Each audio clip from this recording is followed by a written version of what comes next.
Hello guys, আসসালামু আলাইকুম। আশা করি সবাই ভালো আছেন। আলহামদুলিল্লাহ আমিও ভালো আছি। দেখেন সকাল সকাল উঠে গেছি, আমার হাজব্যান্ড অফিসে যাবে, অফিসে চলে গেছে। আমি এখানে ডাল আর আলু সিদ্ধ বসাই দিছি। আজকে ফুচকা বানাবো, কেকও বানাবো। আমি 30 পিস এখানে জার কেক বানাবো, সেই জন্য কেকটা রাতে রেডি বানায় রাখছিলাম। এখন সকালে রেডি করতেছি। এখানে আমি ক্রিমটা বিট করে নিছি।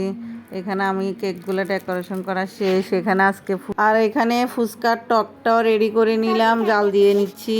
আর এদিকে আমি আলুটাও সিদ্ধ হয়ে গেছে। এখন ফুচকাটা ভাজি করে নিব। ভাজি করে নিয়ে ফুচকাটাও আমি সব রেডি করে নিছি। আর এদিকে আমি এদিকে মোমোটাও বানাই নিলাম। মোমোটা অফ ক্যামেরায় বানিয়ে নিছি। লাউটাও কেটে বসাই দিলাম, কেননা আমি শোপে যাব, সেজন্য আস্তে আস্তে দেরি হবে।